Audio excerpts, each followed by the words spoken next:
காலபுருஷனுக்கே தாய் ஸ்தானம் வரக்கூடியது வந்து நம்ம கடகராசி தான். இந்த கடகராசியோட அதிபதி வந்து சந்திரன். சந்திரன் தான் நவ கிரகங்களில் தாயை குறிக்கக்கூடிய கிரகம். மித்த ஒவ்வொரு ராசிக்கும் ஒவ்வொரு ராசி பகை அப்படிலாம் வரும். ஆனால் கடகராசி யாருக்குமே பகை கிடையாது. கடல் தாண்டி வணிகம் பண்ணக்கூடிய ஆற்றல் இதெல்லாம் வந்து நம்ம இயற்கையாக பெற்றவங்க வந்து நம்மளுடைய கடகராசிக்காரர்கள். உங்களுடைய பிரச்சனைகளில் தீர்த்துக்கிறதுக்கு நீங்கள் வழிபட வேண்டிய தெய்வம் யார் அப்படின்னு பார்த்தீங்க அப்படின்னா வேற யாரும் இல்லைங்க, அன்னபூரணி அம்மன். உலகில் வாழும் அன்பார்ந்த ஆன்மீகம் டாக்ஸ் தமிழ் நேயர்களுக்கு அன்பு வணக்கம். நான் ஜோதிடர் குரு வரதராஜ பெருமாள். இந்த நிகழ்ச்சி ஒரு வித்தியாசமான நிகழ்ச்சி. என்ன அப்படின்னு கேட்டிங்க அப்படின்னா, அந்த கஷ்டங்கள் வரும்போது அதை நம்ம சமாளிக்கப்படக்கூடிய, நம்ம கஷ்டப்படுறது கஷ்டம் வரதான் செய்யும், கடந்து வாங்க நம்ம ஈஸியாக சொல்லிடலாம். ஆனால் அந்த இடத்துலேருந்து கடந்து வரக்கூடிய மனிதர்களாக ஒவ்வொருத்தவங்களுக்கும் அவங்களுடைய கஷ்டங்கள் மிகப்பெரிய துயரங்களாக தான் இருக்கும். ஸோ அப்படிப்பட்ட கஷ்டங்களை துயரங்களை எளிமையாக கடந்து வர்றதுக்கு நமக்கு வந்து ஒரு வழிபாடு அவசியம், பக்தி அவசியம். பக்தியும் வழிபாடும் இருந்தால் வாழ்க்கை சிறப்பாக இருக்கும். நம்மளுடைய துன்பங்களும் துயரங்களும் நமக்கு வந்து பஞ்சு போல் காண போயிடும். அப்படின்றதுனால உங்களுக்கு ஒவ்வொரு ராசிக்காரர்களுக்கும், அதாவது மேஷம் முதல் மீனம் வரையான 12 ராசிக்காரர்களுக்கும் தனித்தனியான தெய்வ வழிபாடை பரிந்துரையை கொடுக்க போகிறேன். அதில் குறிப்பாக சொல்லணும் அப்படின்னா பெண் தெய்வ வழிபாடை சொல்ல போகிறோம். இது கம்ப்ளீட்டாக 12 ராசிக்குமான பெண் தெய்வ வழிபாடு. இந்த தெய்வத்தை கும்பிட்டிங்கன்னா உங்கள் வாழ்க்கையில் சிறப்பு கிடைக்கும், நன்மை கிடைக்கும், வெற்றி கிடைக்கும்ன்றதை நம்ம சொல்ல போகிறோம். தொடர்ந்து காணொலியை பாருங்கள். ஒவ்வொரு ராசிக்காரர்களும் கண்டிப்பாக இது பயனுள்ள ஒரு காணொலியாக இருக்கும். கடகராசி அன்பர்கள் வந்து பார்த்தீங்க அப்படின்னா காலபுருஷ தத்துவத்தில் 4ஆம் வீடாக வரக்கூடிய ராசி தான் கடகராசி. ஸோ அந்த கடகராசி 4ஆம் இடம் அப்படின்றாலே தாய் ஸ்தானம் தான் சொல்லுவோம். ஒரு லக்னத்துலேருந்து 4ஆம் வீடு எதுவோ அதுதான் நம்மளுடைய அன்னையை குறிக்கக்கூடிய, தாயை குறிக்கக்கூடிய ஸ்தானம். இந்த காலபுருஷனுக்கே தாய் ஸ்தானம் வரக்கூடியது வந்து நம்ம கடகராசி தான். ஸோ அதனாலேயே என்னவோ இந்த கடகராசியில் பிறக்கிறவங்க வந்து பார்த்திங்கன்னா தாயுள்ளம் கொண்டவங்க அப்படின்னு சொல்லலாம். அது மட்டும் இல்லாமல் இன்னொரு முக்கியமான காரணம் இருக்குது. அது என்ன அப்படின்னு கேட்டிங்கன்னா, இந்த ராசியோட அதிபதி யாருன்னா சந்திரன். ஒவ்வொரு ராசிக்கும் ஒரு அதிபதி இருப்பாங்க இல்லையா? ஸோ அந்த மாதிரி இந்த கடகராசியோட அதிபதி வந்து சந்திரன் தான் நவ கிரகங்களில் தாயை குறிக்கக்கூடிய கிரகம். உங்களுடைய ஸ்தானம் 4ஆம் இடம், காலபுருஷனுக்கு 4ஆம் இடமாக வரக்கூடிய இந்த 4ஆம் இடம் தாயை குறிக்கக்கூடிய ஸ்தானம். அந்த சந்திரன் வந்து பார்த்திங்க அப்படின்னா தாயை குறிக்கக்கூடிய கிரகம். அப்படி 2 தன்மைகளில் வந்து இந்த கடகராசிக்காரர்கள் வந்து தாய் அன்புக்கு பெயர் போனவங்களாக இருக்கும். நீங்கள் பார்த்தீங்கன்னா இந்த கடகராசிக்காரர்களை நண்பராக கொண்டவங்களுக்கு, உறவுகளாக கொண்டவங்களுக்கு தெரியும். ஒருத்தர் பசியில் இருக்காருன்னு இவருக்கு தெரிஞ்சிட்டாலே போதும், இவரால் தாங்கவே முடியாது. நம்ம பசி தானே தாங்க மாட்டோம். மற்றவங்க யாரோட பசியுமே வந்து இந்த கடகராசிக்காரர்கள் தாங்க மாட்டாங்க. அவங்கள சாப்பிட வச்சிடணும், அவங்களுக்கு அதாவது இவங்களுக்கு பிடிச்ச உணவுகளை அவங்களுக்கு கொடுத்துடணும். நான் டேஸ்ட் பண்ணேன், சூப்பராக இருந்துச்சு, நீங்களும் சாப்பிடுங்க அப்படின்னு எடுத்து ஊட்டி விட விட்டுருவாங்க. அந்தளவுக்கு வந்து அந்த உணவு அளிக்கிறது அப்படின்றது வந்து ஒரு தாயுடைய பண்பு இல்லையா? ஒரு குழந்தை பிள்ளை சாப்பிட்டுச்சோ இல்லையா தெரியல அப்படின்னு வருத்தப்படுறது யாராக இருப்பா? தாயாக தான் இருப்பாங்க. ஸோ அந்த மாதிரி தாயை போல் அன்பு காட்டக்கூடிய, எல்லா உயிர்கிட்டையும் அன்பு காட்டக்கூடியவங்க யாருன்னு கேட்டிங்கன்னா பிரதிபலன் பாராத அன்பு, அதுங்க ரொம்ப முக்கியமானது. ஸோ அதெல்லாம் செய்யக்கூடியவங்க யாருன்னா நம்ம கடகராசிக்காரர்கள் தான். இந்த கடகராசிக்காரர்கள் பொதுவாகவே யாருமே வந்து பகைமை பாராட்ட மாட்டாங்க. மித்த ஒவ்வொரு ராசிக்கும் ஒவ்வொரு ராசி பகை அப்படிலாம் வரும். ஆனால் கடகராசி யாருக்குமே பகை கிடையாது. கடகராசிக்காரர்களும் யாரோடைய பகை பாராட்ட மாட்டாங்க. கூடுமான வரைக்கும் எல்லாரோடய அனுசரித்து போக தான் விரும்புவாங்க.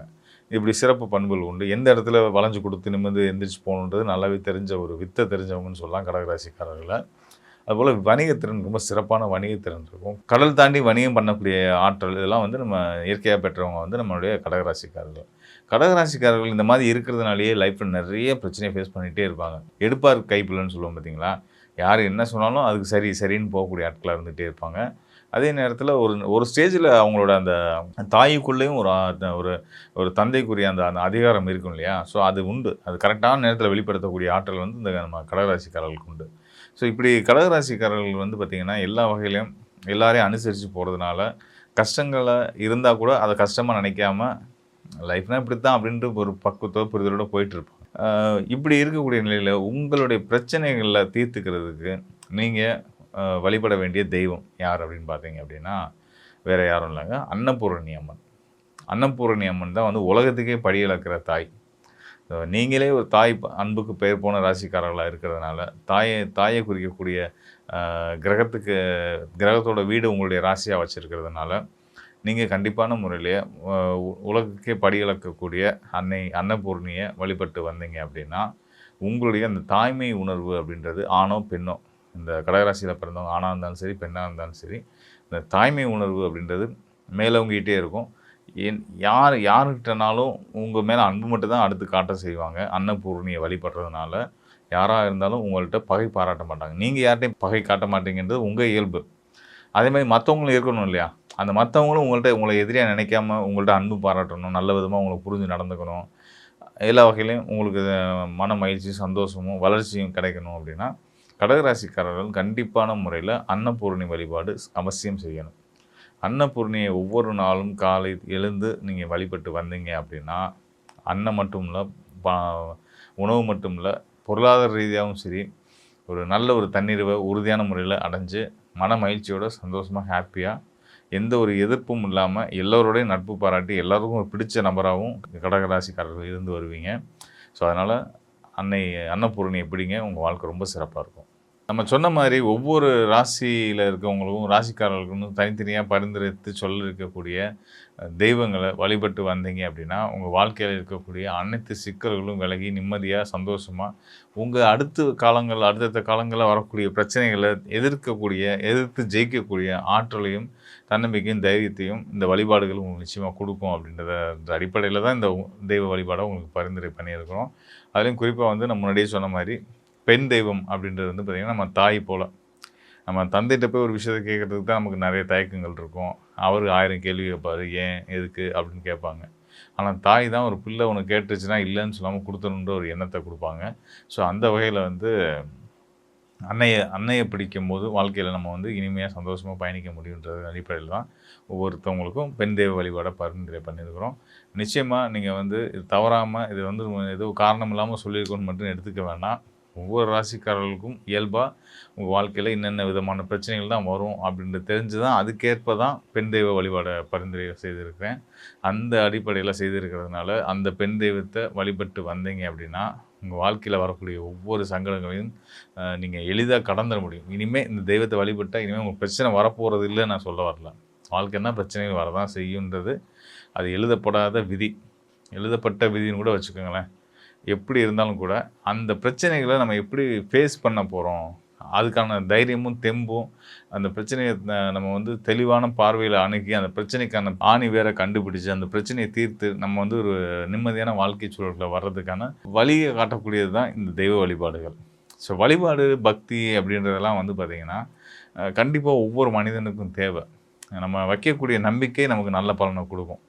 நம்ம சரியான இடத்துல வைக்கக்கூடிய நம்பிக்கை நமக்கு சீக்கிரமா நல்ல பலனை கொடுக்குன்ற வகையில நம்ம தெய்வ வழிபாடுகளை உங்களுக்கு பரிந்துரைச்சிருக்கிறேன். ஸோ அந்த தெய்வ வழிபாடுகளை தொடர்ந்து செய்துட்டு வரக்கூடிய ஒவ்வொருத்தரும் வாழ்க்கையில நிச்சயமா உங்களுடைய சிக்கல்கள்லேருந்து மீண்டு ஜெயிச்சு எப்பயுமே ஒரு மனம் குழப்பமற்ற ஒரு நிதானமான நிலையில் இருக்கும்போது நமக்கு வெற்றிகள் கிடைக்கும். அதுக்கு இந்த தெய்வ வழிபாடுகள் துணையா இருக்கும். மன நிதானம் அப்படின்றது, மனப்பக்குவம் அப்படின்றது ரொம்ப ரொம்ப இம்பார்ட்டன்ஸ். இன்றைக்கி உலகத்தில் இருக்க பெரிய பிரச்சனையே வந்து பார்த்திங்கன்னா, பெரிய நோயினே சொல்லலாம். மனநோய்.